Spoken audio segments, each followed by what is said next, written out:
There we go. I'm so sorry.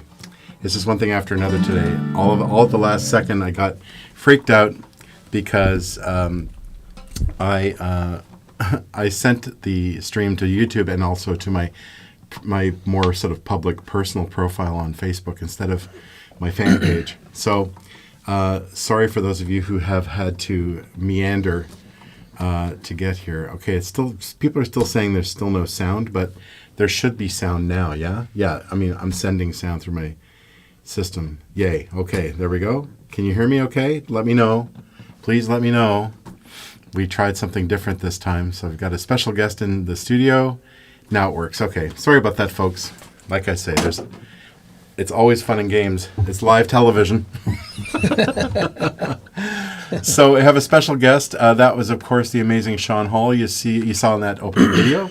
Thanks, bud. His living room session, and all the way from Bellingham, Washington, USA. This is Sean Hall. So hello. Please make him welcome. Hey, everybody. Oh, you know what I can do? Oh, I should have thought of this earlier. Let me see. Where are the... this is so much fun. I have to bring it up. Okay, here we go. Where are they? Okay, here we are. Please welcome Sean Hall. What's up? They're hearing applause now. Okay, great. Thank you, buddy. Yeah, you betcha. It's better than the bicycle horn. How come I couldn't hear the applause? I know. You don't have headphones on. I could give you the glockenspiel. I'll let you hear it all later, and you can hear the glockenspiel, because I know that's what you're all about. Oh, yeah. There was no delay on the song. It was just a mistake, Stealth Parrot. Sorry, but if it sounded cool, that's great. I'm glad it sounded cool. It's just you were hearing two sets of audio. It was because at the last second I was like furiously trying to retype things in and send people from my fan page to YouTube, and it's just a mess. So anyway, sorry about that. But I can see a bunch of people responding, and that's great. So Sean is here for a bunch of things. What happened was we recorded a duet originally for his album, and then I really loved the tune so much, and I said, hey, Sean, hey, Candy Rat Records, is it cool if I also put the tune on my new album? And the difference would be that I would add orchestration to it. So I actually orchestrated the tune, and it turned out really nicely on the album. Yeah. I mixed it all up in Dolby Atmos in here. It sounded great. And then I guess back not long after I did the album, I got invited to perform at a thing called the Open Waters Festival, which happens in Halifax, Nova Scotia. So about 3-4 hours south of here in Nova Scotia. We're on Prince Edward Island. That's where we're broadcasting from here on the east coast of Canada. And so the artistic director said, like, do you have a piece of like 6 minutes, 7 minutes? And I'm thinking I've got something that would be great. Now, I knew it was a festival of new and improvised music, so I knew it would be kind of a lot of experimental music. And the tune that Sean and I recorded is not that experimental, although on the guitar technique side, I guess it is. But in terms of the actual composition, it's modal and tonal and melodic and harmonic and all that kind of stuff. And a lot of the other music on the program was, whatever. It's fine. It was all cool music. India Gailey did her new cello concerto, which was amazing. She's a force of nature. Yeah. Anyway, there's some great stuff. So I thought, well, what the hell? I'll invite Sean over all the way across the continent. And so we played together with Symphony Nova Scotia just on Thursday. And then we've got a show here in Charlottetown, Prince Edward Island, on Tuesday at Trailside Music Hall. So there might be a couple of tickets left. So if you're in the area, grab them because they're going fast. The show on Thursday at the Carlton in Halifax is sold out. So sorry about that, but it's a good problem to have, but it's a problem, right? Great. So Sean, why don't you tell us a little bit about yourself? I'm sure everybody would love to know more about you. Yeah. Well, I'm just grateful to be able to be here with Don. I mean, one of my guitar idols. And what an incredible experience for me to get to come over here and play with Don and play with a symphony. And it was my first time ever playing with a symphony, and just an incredible experience to be on stage and surrounded by strings and horns and percussion, and just to have that sound surrounding us was an incredible experience. And so I'm just really grateful. Yeah, not a bad backup band, though. Yeah, not a bad backup band. I remember the very first time I ever played with the symphony. I was very young. I was probably 25, 26. I played with the Toronto Symphony, and at the end of the tune, I was so excited that I actually, as soon as I was off stage, I just leapt in the air and clicked my heels, and I couldn't believe I'd gotten a chance to play with a symphony.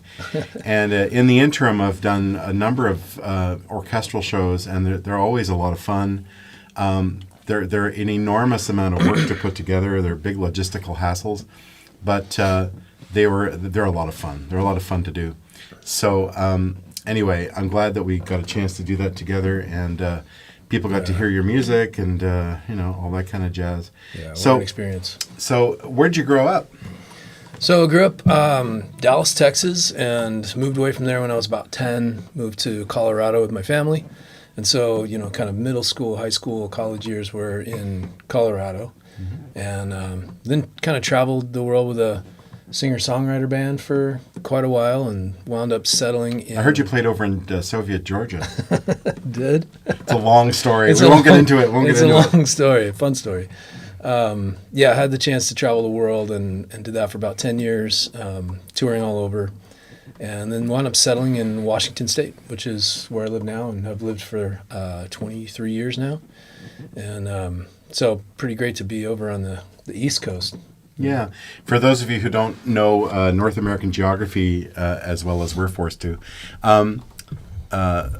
where Sean lives is all the way west in North America in the state of Washington. And where I live is all the way east in Canada, in Prince Edward Island. So it's kind of like you're talking about 7,000 kilometers is what the distance we live apart, which is insane. But that's just how big North America is. And so I'm going to just poke around here for a second.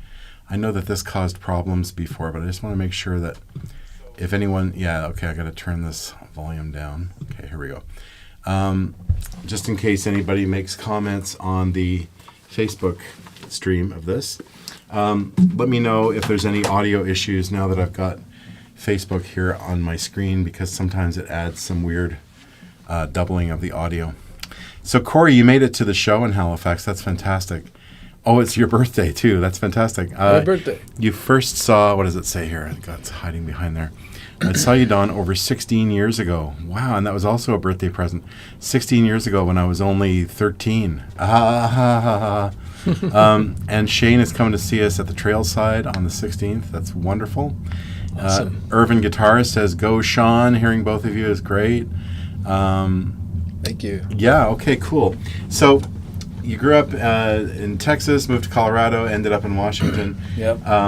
And of course, where Sean lives is just south of Vancouver, BC. So I was able to fly him in from Vancouver on a Canadian airline. That was convenient. Now, when did you start playing guitar? Like, were you always interested in solo guitar, or did you? I just remember when I was about 6 years old, I had this vision of myself playing a red electric guitar on a stage. I don't know where that came from, probably some music video or something. And begged my parents to get to play guitar, and if they would buy me a guitar. And my mom made me play piano for 2 years before I could get a guitar. Awesome. And it was torture at the time, but it was really good for me. So I played piano, took lessons for 2 years, and then when I was 8 or so, I got my first classical guitar and started learning, and never turned back. Took some lessons for a while, and then in the 80s, got into shredder. That was like my high school years, so it was all about Metallica and Van Halen and Steve Vai and Joe Satriani and Yngwie Malmsteen. But of course. That's so interesting, because it's interesting how many people who ended up playing solo guitar started off, watching those kind of thrasher, shredder kind of players, and then I don't know what happens. Maybe you reach a certain age or whatever, and the appeal of it sort of starts to wear off, and then what ends up happening is that people slowly discover, wow, there's all kinds of cool things you can do solo guitar. You know? For me, it was college years. My dad was listening to Don Ross. He was listening to what a ne'er-do-well. Michael Hedges. Alex DeGrassi, a guy by the name of Phil Kagi, and so I wound up, it was in the granola times of the '90s, and so grew my hair long and wore Birkenstocks and baggy flannels and switched over to acoustic guitar. Been there, done that. And so playing acoustic, when I got turned on to your music and Michael Hedges and Alex DeGrassi and those guys, I realized, wow, there's so much that can be done on the acoustic guitar that it was a new world opening up for me. Wonderful. So I started about 18, 19 years old. I started playing fingerstyle and made a really crappy fingerstyle tape recording. Somewhere exists in the world. I don't even know if I've been there, done that too. Yeah. But I was always just kind of like, hey, document where you're at, just get going. And so I made a tape of original music, and that's kind of how I got started in fingerstyle world. And then after a few years, I got kind of lured over into the singer-songwriter thing and wound up doing that professionally for a lot of years. And then burned out on music and kind of just put the whole thing down for like 5 years. And wow.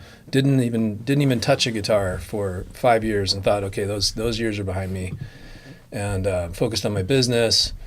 And then one morning, literally, I just woke up and I thought to myself, I think maybe I'll play guitar again. But if I'm going to, I want to go back to my roots on the acoustic. And so I was kind of like, I wonder what's happening in fingerstyle these days. And so I remember getting on YouTube and just typing in fingerstyle and seeing, wow, there's been this whole world that's been evolving that I wasn't aware of for a lot of years. I kind of lost contact with it. And so that was about 5 years ago now, this month. And so picked up the guitar again. I was so rusty. I went and bought a classical guitar so that I could build up calluses again, and started composing. And by the end of that year, I had written enough songs to record again. And then here I am.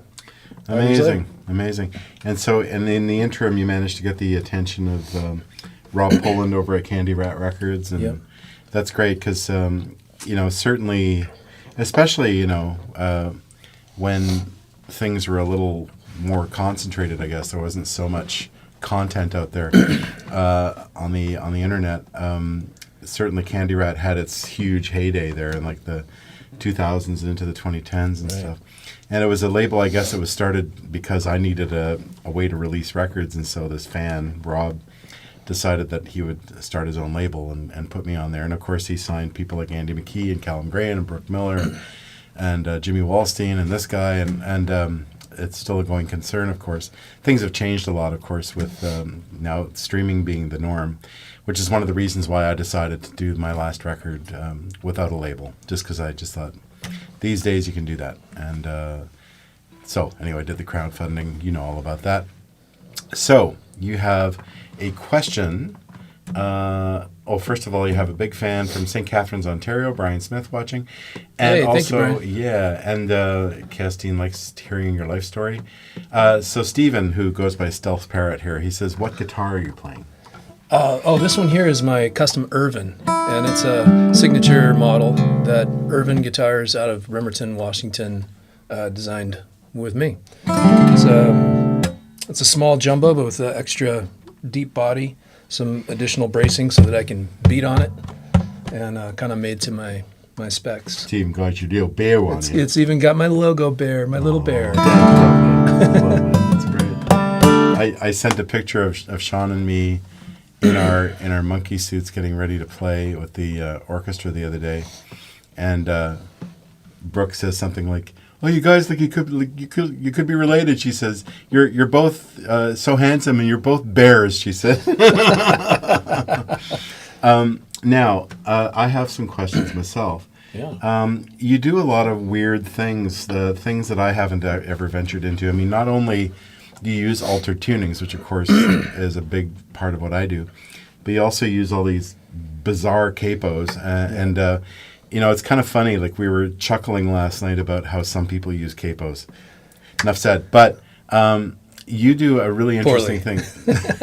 You do a really interesting thing with all these unusual capos, and it's like not for their own sake. It's actually, you can explain why you do it. It's really cool. Yeah. Well, I mean, part of it is I'll get into a new tuning and I get inspired, and I can write something, that I like that's without any capos on it.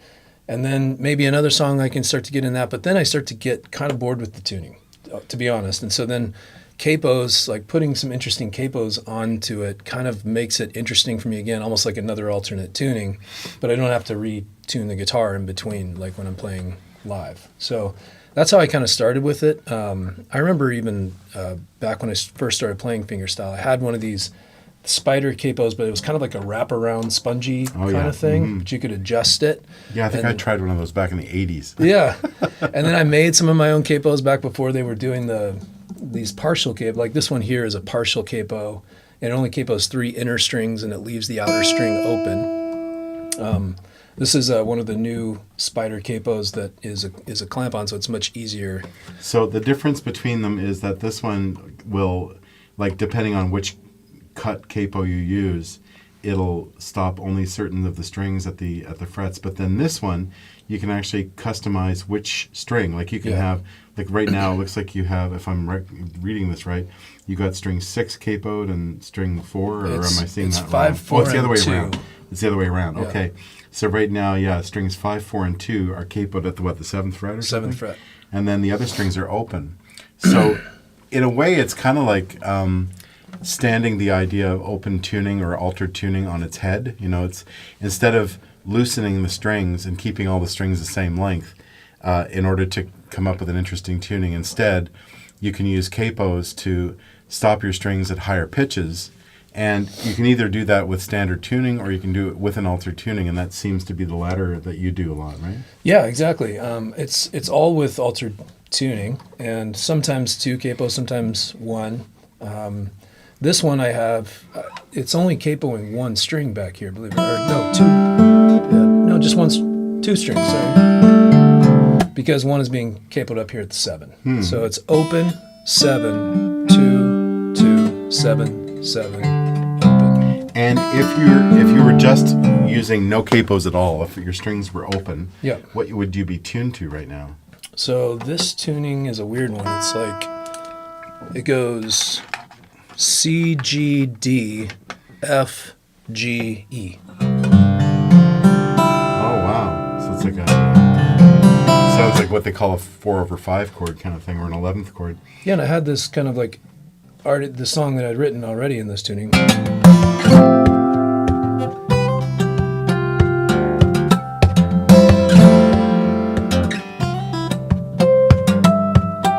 So, without any capos, and then I had another one that I'd written in this tuning with I think just 1 full bar capo, and then kind of started coming up with other weird arrangements to keep this one interesting. So the open string tuning is interesting enough on its own, and then using the capos, the partial capos, you're able to modify the tuning without actually having to touch the buttons on the tuners. So it's pretty fascinating. And of course, I guess there's a certain amount of gymnastics you have to learn, to keep it in mind that some strings are open and some are not. Yep. And obviously you wouldn't have access to some pitches low down on some strings. Right. So once you figure all that out, because I think Sean has 2 brains. I think that's how he does it. Once you figure all that out, then it's easy.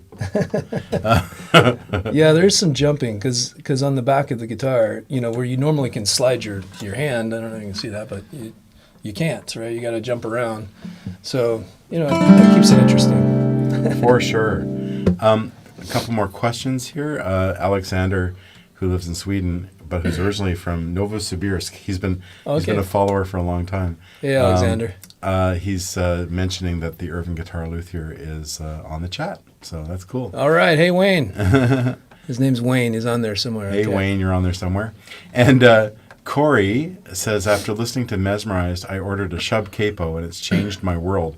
All right. What tunings are you using for that track? So for Mesmerized, what tuning are you using? For Mesmerized, that one is... it's like a B flat in the bottom or something? It's a B flat, and then it goes to G, D, G, A, D. Wow, crazy. And then, of course, with the capos on, it's just, it's some 9th ring of Saturn. Yeah, we'll play it later. Yeah, we will. It's got weird That's great. And then it looks like somebody's in from Brazil. Hi there. Alexander asking if these are spider capos. I believe that's what this is called, right? Yep.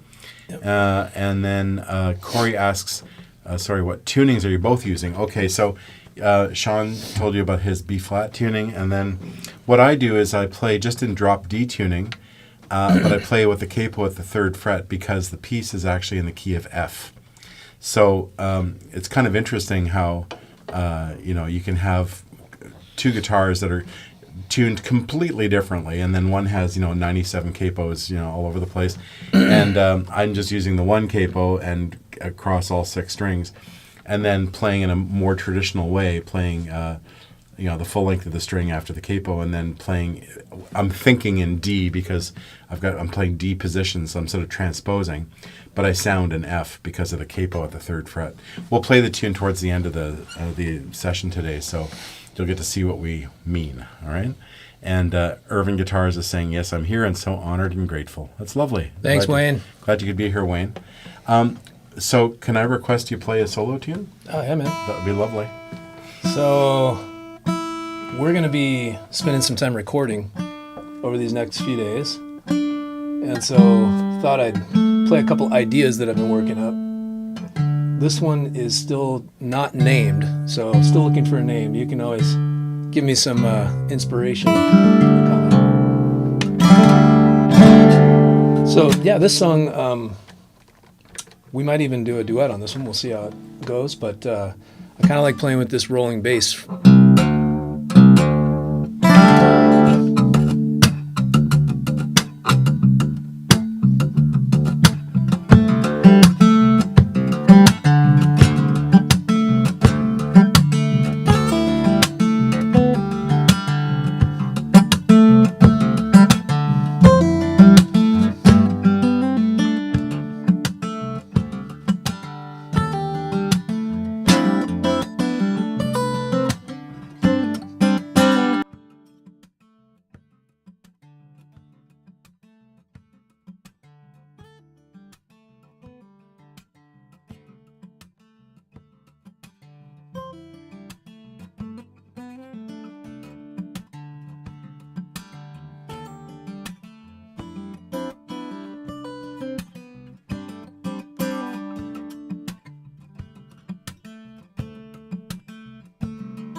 really sweet. Thank Great, you. great groove. You got really great time. Like that's what I really love when you play these groovy tunes. Like you could set your watch, to like, and it's but it doesn't sound like a machine. It just sounds like somebody who's really in touch with his time. It's great. So there's a bunch of questions. Excuse me. Kerstin over in Germany, she says, since we also have the luthier of your guitar on the chat, she'd like to know what your requirements were for your guitar. So maybe you can let us know. And Wayne, if you could just tell us in the comments what kind of special sauce you used when you made Sean's guitar, that would be awesome. Yeah, well, he's typing that in. I mean, one of the main things is I wanted it to have a good low end, because I do quite a bit of the percussion on here, and so I wanted it to be able to have a bigger kind of projecting sound. So that was one of the things. I needed the big cutaway because I do a lot of work up here at the top end, and then I was his guitars already had so much sustain and beautiful harmonics, and so he already had so much going for the guitar itself. Yeah, it sounds killer. It's a great guitar. Thank you. And yeah, it's funny because our setups are so different. I went to pick up Sean's guitars when we stayed several nights at a friend's place in Seabright, Nova Scotia, when we went down to play in Halifax, and so there were guitars everywhere, and I went to pick up Sean's guitar. It's like the setup is so different from mine. I could barely play them without making all kinds of noise. My guitars are set up to fight back. So high, yeah. And his is really tough to play for me. Yeah, I'd have to build up more finger strength. Kind of have that incredible Hulk guitar. Or he does, yeah. And so when you compose a tune like that, are you thinking in terms of like song form, or like how do you develop themes, or how many ideas do you think work in a piece of music? Just curious. Yeah, for this one, I think of it as a verse, kind of build up to a chorus. So I think of this section as kind of the verse.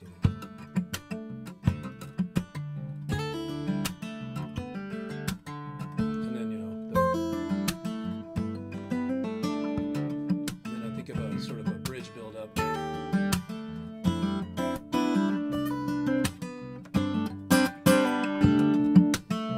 Then I think of a chorus, and the chorus kind of counters a little bit. It opens up and goes to a double time on the kick, right? So I give a little break from the snare sound. And then a question and answer after that.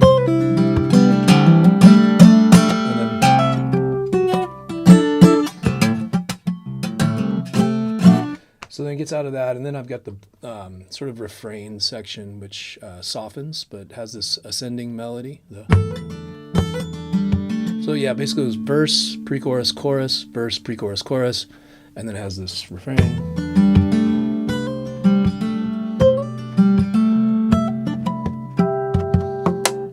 Which I also use as kind of the ending. So yeah, I think of it in parts. And in terms of the writing process, I'm always trying to find something that just makes me feel how I want to feel. So, kind of when I'm writing, it's not so heady of a process for me as much as it is a feeling process. I'm trying to find a groove, a melody that, with some form of harmony in there that makes me feel the way I want to feel.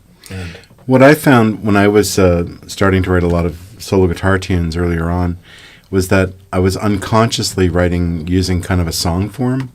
And then it wasn't until I sort of had to go and transcribe the pieces and really analyze them carefully that I realized, oh yeah, this section happens again over here, and then this section's like a chorus. And then, so I came to realize that for the most part I was using what a lot of people would call song form or rondo form or sonata form. It's got a lot of names, depending on which tradition it comes out of.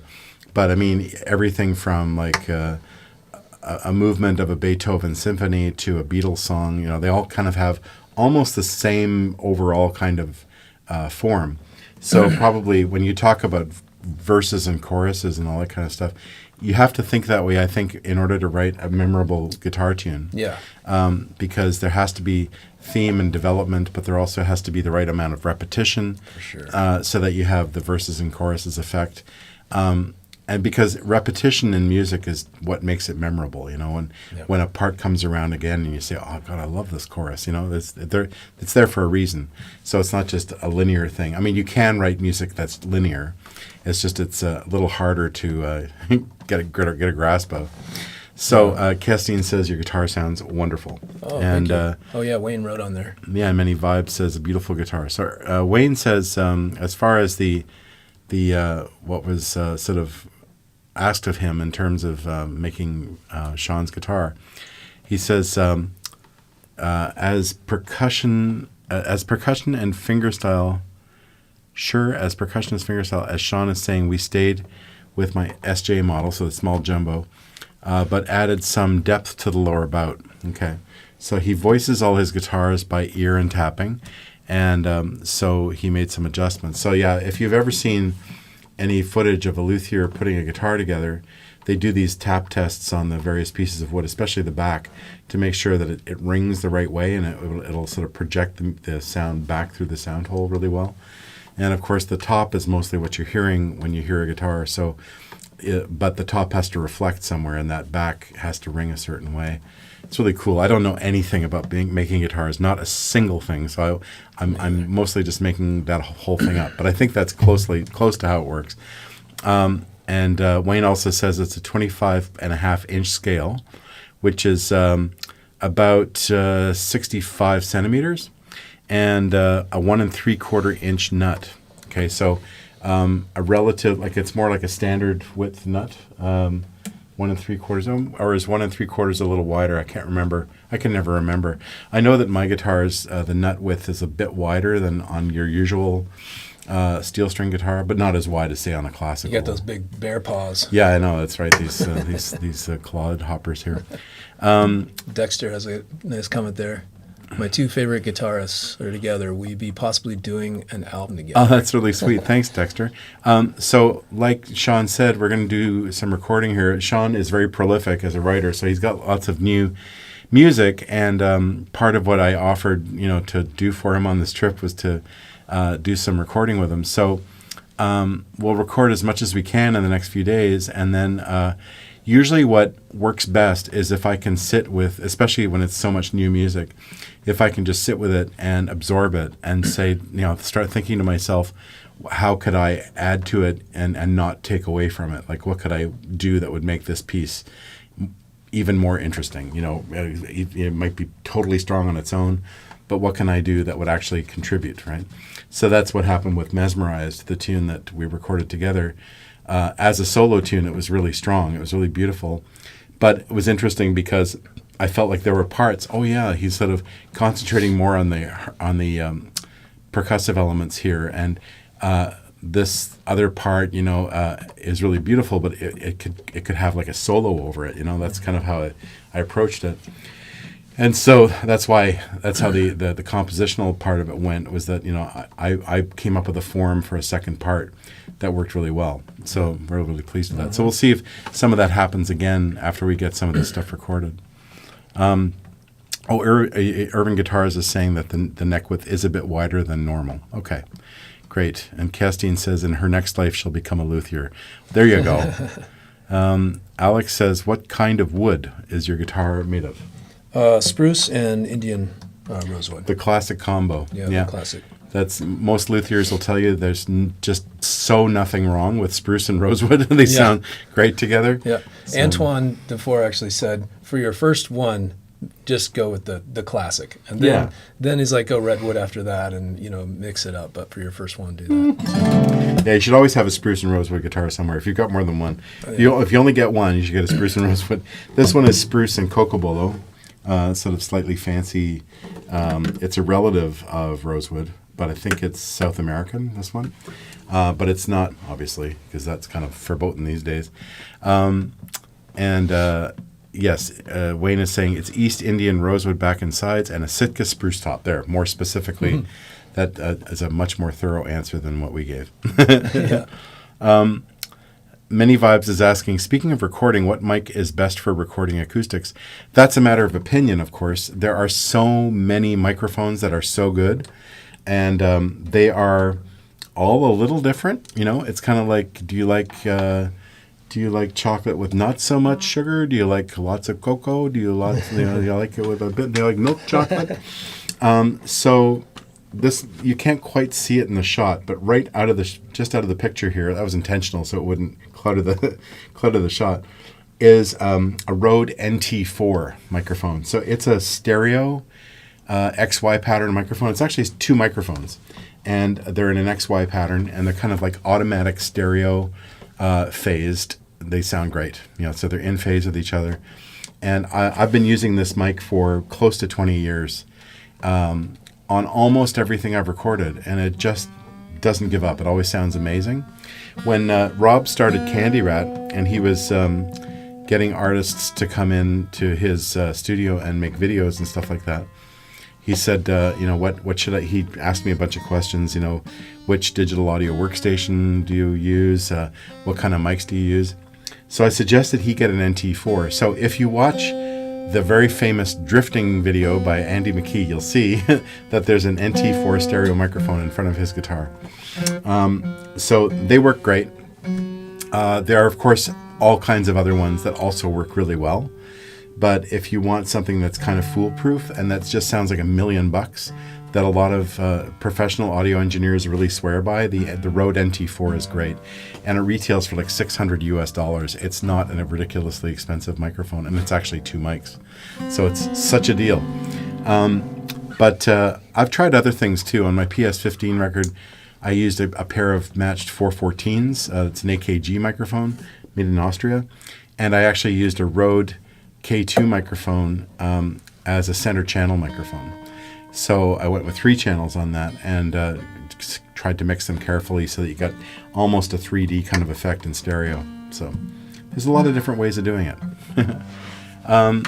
So Casting is asking, Sean, what gives you the inspiration for your songs? And do you sit and improvise until the idea pops up, or do you wake up with a melody or chord progression in your head? No, for me, it's about first of all, it's about feeling a sense of inspiration. So I consider it kind of a creative wave, and I can feel it coming. I can feel it in the room at that moment, and I know if I sit down and can focus for just a few minutes, something good is going to happen most likely.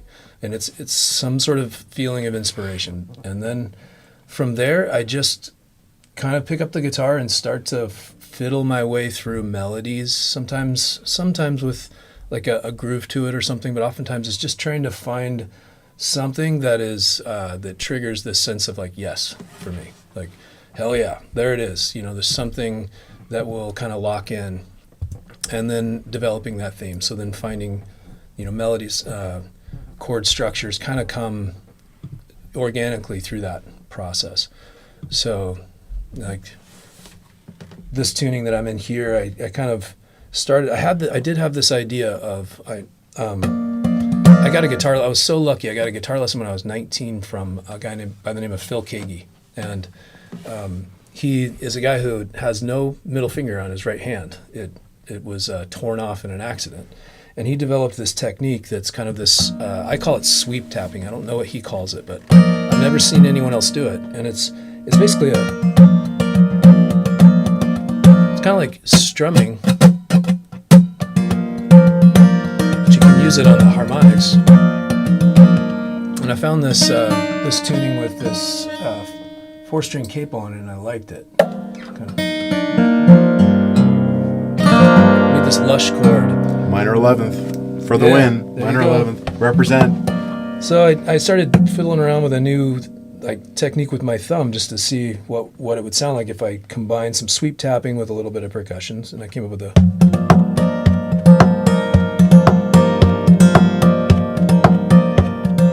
That was when I found that. I was like, okay, there it is. Now there's that feeling that I want to feel. It's like it's propelling me into something. And then kind of just started messing around and putting my fingers down and came up with. It's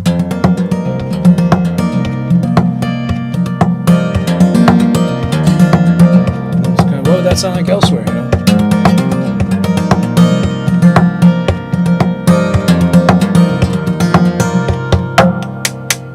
And then kind of went on from there. So then sometimes it's like, I'll find a part like that and they're like, cool, but where's it going to go? So I'll kind of try to find an interesting melody or or riff in there. I do love melodic riffs, and so those trying to find something that is melodic but kind of challenging for me to play is usually something that kind of makes me go, yes, I want to learn. Every song that I write, I try to do something in that song that's really hard for me to do, really challenging, right? Yeah, I know what you're talking about. Yeah, so, the whole idea of sort of almost like creating a new kind of technique challenge for yourself in every piece. Yeah, that's kind of something I try to do as well. I try to do something with the technique side of it that I've never done before. I mean, that's less and less of a thing now than it used to be. Yeah. I used to be like, let me try this weird, crazy idea in this one, and never done that before kind of thing. Yeah, so there's all kinds of cool things that you can do. Questions here. Stephen asks Irving Guitars, how long does it take to build an instrument like Sean's? And Wayne is saying it takes roughly 3 to 4 months, depending on the choices or a cutaway and all that kind of stuff. Many Vibes is asking, do I use field recorders, Don? Now, I'm not quite sure what you mean by field recorders. Do you mean like for remote recording? Because what I do, I mean, everything in my studio, not everything, but the essential items, like kind of the bare bones essential items for making a record, everything's portable. So I can move my interface to a new location, no problem. The one that I use for stereo recording. All my mics, of course, are portable. I have a fancy mic preamp that I use sometimes. Well, I use it all the time, actually, for recording solo guitar. And it's portable. So that mic preamp was actually designed to be a field recorder, if that's what you mean, like something you can just take out. You can run it on batteries if you want, but I always have it attached to AC. And then you can use it out, wherever you go and make a lot of live remote recordings, if that's what you mean. I've done, I did a live record that came out a while ago where I brought a lot of my gear to all my shows. So I would set up my laptop and my interface and my microphones and record my plugged-in acoustic as well, and then record the show, and then, after the tour, come home, listen to stuff, any of it any good, mix it up, that kind of thing. So if that's what you mean by field recording, then yes. Don, did you play drums at all before guitar? I do play drums. I love playing drums. I don't feel like I have a house that's well set up for the room that a set of drums take. I sort of had other priorities. So, but what I do sometimes, almost more as a musicianship thing, just to keep that side of things up, I'll rent a set of V drums and I'll just put them in the corner somewhere. And you can put music on a USB stick and stick them in there and then listen on headphones and play along, and you can hear your drums, the V drums coming back at you as a mix through your headphones. So that gets the drumming chops back, and the drum chops really help the guitar playing. I think it just helps your time, helps your sense of rhythm, because most people's sense of time is really terrible. So that tends to be what most of my students almost have to work on more than anything else, more than making a nice sound or whatever, is working on time. Speaking of students, you'll see right here under me on the screen, this is my online guitar academy. So if you haven't checked it out, it's this little online thing that I started during the pandemic to sort of try to tied us over here. So my wife Brooke and I did a bunch of filming of a bunch of students, a bunch of lessons. So there's a bunch of beginner and intermediate lessons on there. There's about 80 lessons altogether, and you can just get on there. It's all you can eat. It's $19.95 a month or whatever, and you can cancel anytime. You can join for a month and then cancel. But that's a lot of people watching today have been members of the DRGA for quite a while. And the cool thing about it is that you get this weekly session that we're doing publicly here. You get it privately every single week. It's just a small group of us meeting and talking about a specific issue to do with guitar playing each week, or musicianship or music theory or that kind of thing.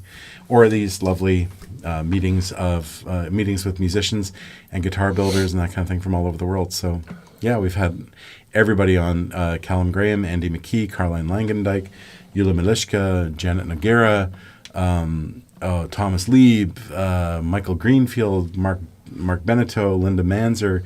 The list goes on. We've had and then this clown here as well, have been guests on the DRGA. So check it out, DonRossGuitarAcademy.com. End of message. All right. Nice to see you too, Terry. I'm glad you caught the holiday stream. That's awesome. And so Many Vibes, you're talking about the Zoom field recorders for recording outside. Actually, no, I've never used one of those, but I know a lot of people who have one. Our friend Eula, who's been with us here a couple of times, she uses one as kind of her house recording unit, and she can take it around to remote recordings. Also, the same person wants to know if you play drums, Sean. I have played drums. There was a time when I was in the singer-songwriter world where I was producing some records for bands.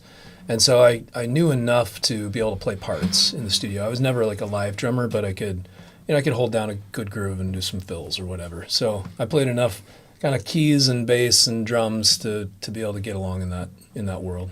Yeah, it's nice to be able to at least play a smattering of each of the kind of big instruments in bands, like keys, guitar, bass, and drums. Those four, especially. If you can get by on all of them and then play one of them well, that's usually great, because I find like in a band situation, sometimes at least I can suggest things to the drummer. I don't tell a drummer how to drum, because they are always much better drummers than I am.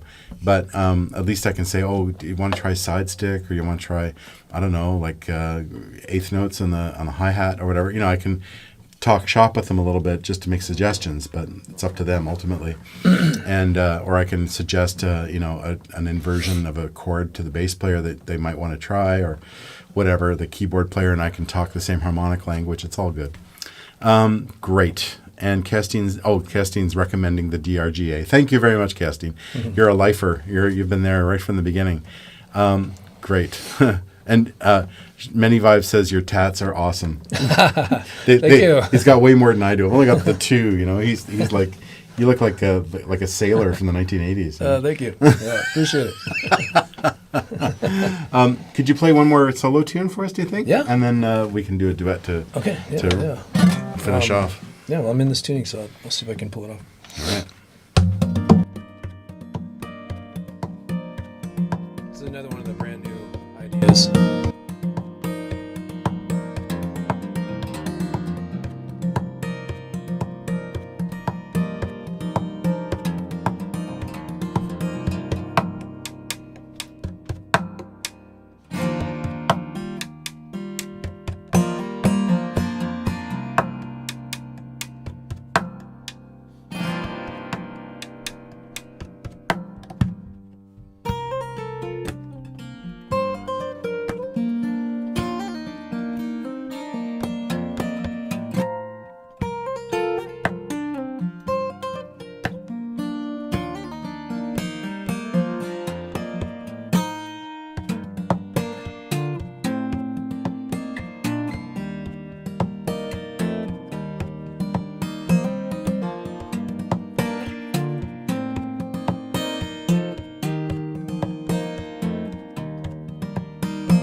groovy, man. That's so thank you. groovy.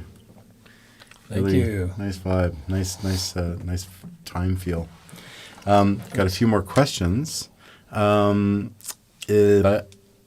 wanted to know if you ground a lot of your stuff in theoretical stuff. Like, do you know much music theory? Does that help you in your composition? I started off with some music theory when I was a kid playing piano, learned to read music, but then kind of got away from that and became more of an ear player. So I would say that I'm mostly an intuitive ear player, kind of knows what I want to find and can find it. So I have some basic grounding in theory, but it's not near like this guy. And he has so much to teach me. So I kind of fool my way into finding fun chords and weird sounds that I like, and I usually can imagine what I want to hear and then go find it. And so it's kind of like my ear guides the way. Yeah, what I always tell people is that almost every great musician was an intuitive musician to begin with. And then some of us, kind of learned the language of music and learned how music works theoretically and everything else. And that also helps, sort of develop your musicianship. But certainly being an intuitive musician, there's no crime in that. It's wonderful when people can just make music without having to necessarily ground it all in stuff that they've studied or whatever. So I think most people who are great musicians, who are great improvisers, are intuitive musicians anyway. That's kind of where they start. Great. And so Steve was saying you were playing drums and guitar on that tune. Yeah. Maryse over in France says very great sound and nice way of playing. Merci bien. Thank you. Many Vibes says beautiful flow and colors. Alexander says totally agree about the DRGA. Awesome. Thanks, Alexander. Represent all my lifers. You guys are awesome. So if you're in the neighborhood, if you're on the east coast of Canada and you're looking for something to do this Tuesday night, we're playing together, and it's going to be quite the extravaganza because it's almost like a record release party here in my local market. So Sean will be there, and Brooke will be there. She's going to play and sing on a couple of tunes. And then this wonderful string quintet that played on the album, they're called the Atlantic String Machine. They're based here in Charlottetown. They're going to be coming out as well and playing live with me. And we're going to do, one of the tunes I'm going to do with the quintet is Three Views of a Secret, which I recorded as a band on the album. And I recorded that with Michael Manring, of course, playing fretless. I already brought this guy in from Washington, so I couldn't really afford to bring Michael in from Oakland as well. So, Daryl Gallant, who's an amazing fretless bass player here in Charlottetown, he's going to sit in and play along with us. And that'll be fun. So Tuesday night at the Trailside Music Hall on Kent Street in Charlottetown. And I'm just looking for my capo. If you have any last questions or comments, let me know or let us know. And we'll try to get an answer or two in there. Many Vibes, I see you're hoping that you can see my hands. I'll do this on this last tune. I'll move over a tiny bit too, because I think both Sean and I bathed today, so that's good. We'll be able to put up with each other's stink. Shocking. I know, wonders never cease. And I see somebody writing spasiba in Russian. Thank you very much. Wish I knew how to say you're welcome in Russian. I just don't know. But I know enough Cyrillic to read the spasiba. Eddings is asking, how much of your composition process is just trying, playing, and seeing what sounds great versus music theory and knowing? Okay, we basically kind of just answered that question. So, but thank you. It's probably the delay on YouTube that counted for that. Glad you enjoyed it, Stephen. PJF, thank you. Thanks for joining.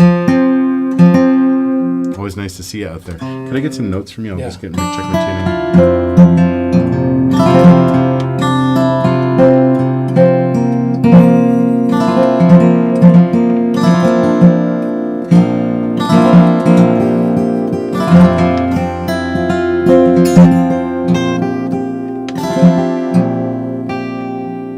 So here's the piece that Sean and I played with the Symphony Nova Scotia the other day. And like I say, this started off as a composition of Sean's, and then he approached me about adding to it. So it turned into a lovely co-composed tune called Mesmerized. And then orchestrated it and played it with the symphony the other day in Halifax. It was wonderful.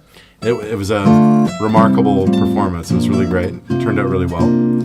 Those of you who are asking if there were any video or audio recordings of it, unfortunately that's pretty restricted because symphonies are, they're up to the Hilton Union rules, and they can't really allow people just to be making random recordings of stuff. So no, they're going to provide us with an archival recording, which I can't exploit commercially, but so that's nice. We'll have that at least as a memory. But one of these days, maybe we'll get a proper orchestral recording of it. I mean, I'll do a little bit of crowdfunding, and we'll hire an orchestra, and that would be a wonderful thing to do. So who knows what happens. And Richard is saying, hi, Don. You, Billy McLaughlin, and Pierre Ben-Suzanne have been your inspiration, and you love Sean's songwriting. Well, thank you. Thanks for being here today, and thanks, everyone, for listening and watching. And hopefully I'm in tune enough to sound too embarrassing. Once again, what's your open string tuning before you put the capos on? Okay, so it's B flat, G, D, G, A, D. Okay, cool. And then I've got two partial capos. So they're capoing 3 inner strings. So one's coming up from the 7, and I have to put it kind of in the middle because I got to be able to get that harmonic, but also be able to play behind it as well. So it's always a bit of a balance right there. It's got to be just the right spot. Yep. Right. And then the other one is coming from the top on the 10th fret. So both of the first and 6th string are open. And then cool. Beautiful. Yeah, it's like an 11th chord. Really nice. And then once again, I'm just in drop D tuning, capo on the 3rd fret, because the piece sounds in the key of F. And sorry, I know my furnace just kicked in, so we're going to get a bit of rumble here. But this is called Mesmerized. Once again, thanks for being here. Thank you. And thanks, Sean, for being here. Thanks, Don.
Yeah, man. Thanks a lot, Sean. Thank you. Thanks, everybody, for being here. We'll see you again next week. Okay? Be well. Bye-bye. Take care.